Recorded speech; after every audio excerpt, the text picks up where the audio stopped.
शिवाजी महाराजांचे आशीर्वाद आजच्या या कार्यक्रमाच्या निमित्तानं प्रमुख अतिथी मान्यवर या ठिकाणी घेतात साहेब. स्वर्गीय अजितदादा पवार यांची प्रतिमा आपल्या सर्वांना विनंती आहे छत्रपतींचा जयघोष आपण प्रत्येकानेच करावा. बोला छत्रपती शिवाजी महाराज की जय.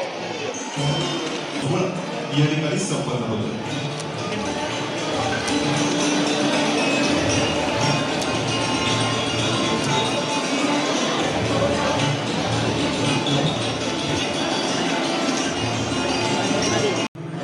या सोहळ्याचा सुंदर शुभारंभ मान्यवरांच्या शुभास्ते होतोय. विधान परिषदेच्या माजी उपसभापती आणि विद्यमान आमदार दिलीपताई गोरे यांच्या समवेतच सातारा जिल्ह्याचे कर्तृत्ववान आणि कर्तव्यदक्ष जिल्हाधिकारी संतोष पाटील साहेब, याशिवाय सातारा जिल्हा परिषदेचे विद्यमान सदस्य सर्जेराव सावंत नाना, मेढा नगरपंचायतीच्या नगराध्यक्ष रुपालीताई महाराडे, उपाध्यक्ष विकास देशपांडे, सातारच्या या पवित्र आणि पावन भूमीमध्ये स्त्रियांच्या हक्क संरक्षणासाठी कायमच संघर्ष करत असलेल्या या आदरणीय व्यक्तिमत्वाचा सन्मान आपल्या सर्वांसमक्ष होतोय. जोरदार वाजवूयात आमदार दिलीपताई गोरे या सन्मानासाठी. विधान परिषदेच्या उपसभापती म्हणून त्यांची विशेष लक्षणीय कारकीर्द आपल्या सर्वांच्या स्मरणामध्ये आहे आणि समाजातील प्रत्येक घटकापर्यंत न्याय हक्क देण्यासाठी ज्या सातारा जिल्ह्याची धुरा अतिशय समर्थपणे सन्माननीय जिल्हाधिकारी संतोष पाटील साहेब आपल्या सर्व सहकाऱ्यांसमोर यशस्वीरित्या पुढे नेतात आणि त्याबद्दलचा त्यांचा हा कौतुक गौरव सन्मान आवर्जून विठ्ठल मंदिराच्या सभागृहामध्ये आपल्या सर्वांसमक्ष आदरणीय जिल्हाधिकारी महोदयांच्या या सन्मानासाठी गजर करूया आणि सन्माननीय कलेक्टर साहेबांचं याची विनंती राहील. पंचायत समिती साताराचे विद्यमान सभापती पैलवान महेश दादा गाडे ज्यांच्या मतदारसंघामध्ये आजचा हा सोहळा संपन्न होतोय, त्या पैलवान महेश दादा गाडे यांचं स्वागत सन्माननीय प्रांताधिकारी महोदय यानंतर करतील. निमित्तानं सन्मानित केलं जातंय. मी विनंती करत प्रसिद्ध सन्मानित करण्यात येत आहे. या कार्यक्रमाच्या निमित्तानं शिवसेनेच्या सांगली जिल्हा महिला प्रमुख सुनीताताई गोरे यांचं देखील स्वागत होतंय. यांचं देखील आम्ही मनपूर्वक स्वागत करतोय. कर्तृत्ववान जिल्हाध्यक्ष यांचा सन्मान आपल्या सर्वांसमक्ष होतोय. धाडस, कर्तव्य नेतृत्व आणि समाज मनावरील अफाट प्रभाव या त्रिसूत्रीच्या जोरावर साच्यामधून जोरदार टाळ्यांचा गजर करूया, ज्यांचा सन्मान या कार्यक्रमाच्या निमित्ताने होतोय.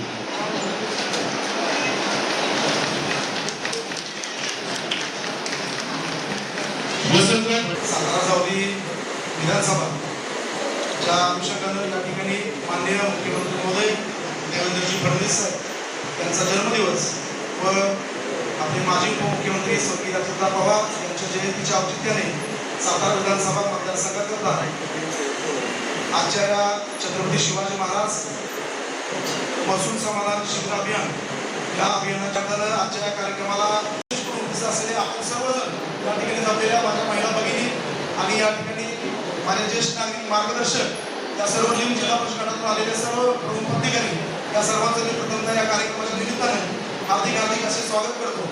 ज्या काही योजना आहेत त्या तळागाळापर्यंत पोहोचवणे, अंत्योदयापर्यंत पोहोचवणे आणि आताच काहीशी संवाद झाला एकल महिलांसाठी राज्य शासनाच्या विशेष लक्ष आता केंद्रित आहे आणि त्या दृष्टीने आम्ही एकल महिलांसाठी जिल्हा परिषद म्हणून काय ठोस काम करू शकतो त्यासाठी त्यांचं एकत्र संघटन चालू आहे आणि प्रत्येक बचत गटामध्ये एक एकल महिला तिचा समावेश करायचा आणि तिथं एक मानसिक धैर्य आणि तिचे अर्थकारण कसं सक्षम होईल, सबल होईल, तिला कशा प्रकारे प्रशिक्षित करता येईल या दृष्टीनं जिल्हा परिषदेचं काम चालू आहे.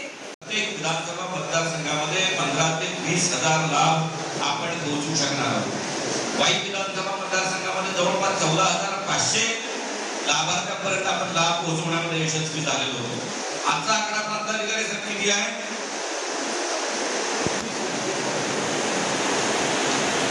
आता जो आकडा माझ्याकडे आहे एकूण 34 प्रकारच्या योजना आणि सेवा आपण याच्यामध्ये समाविष्ट केलेल्या आहेत. ज्याच्यामध्ये महसूल विभाग आहे, कृषी आहे, आरोग्य आहे, पशुसंवर्धन आहे, परिवहन आहे आणि इतर सर्वच नगर विकास पण आहे, जिल्हा परिषद आहे. 22,504 लाभार्थ्यांच्या पर्यंत आजच्या या शिबिराच्या माध्यमातून आपण लाभ पोहोचवतो.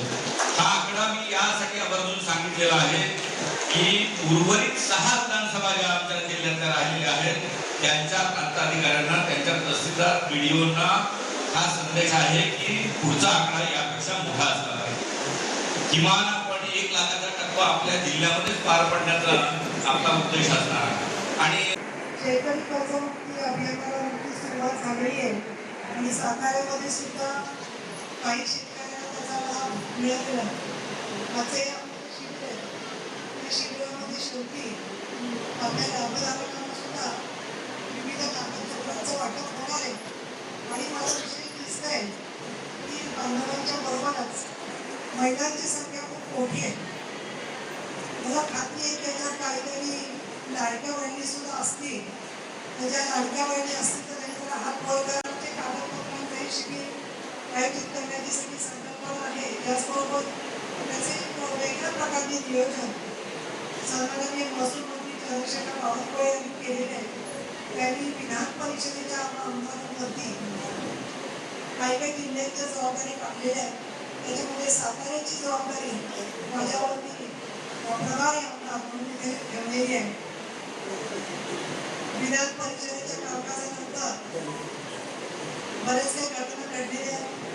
त्यानंतर पहिल्यांदाच मी साताऱ्यात येते, पण मला असं वाटतं की काहीतरी योजना असावी की साताऱ्याचं आणि माझं खूप चांगलं जिव्हाळ्याचं नातं राहिलेलं आहे आणि त्यामुळे इथे आपल्याला एवढ्या मोठ्या संख्येने पाहत असताना मला अतिशय आनंद वाटतो.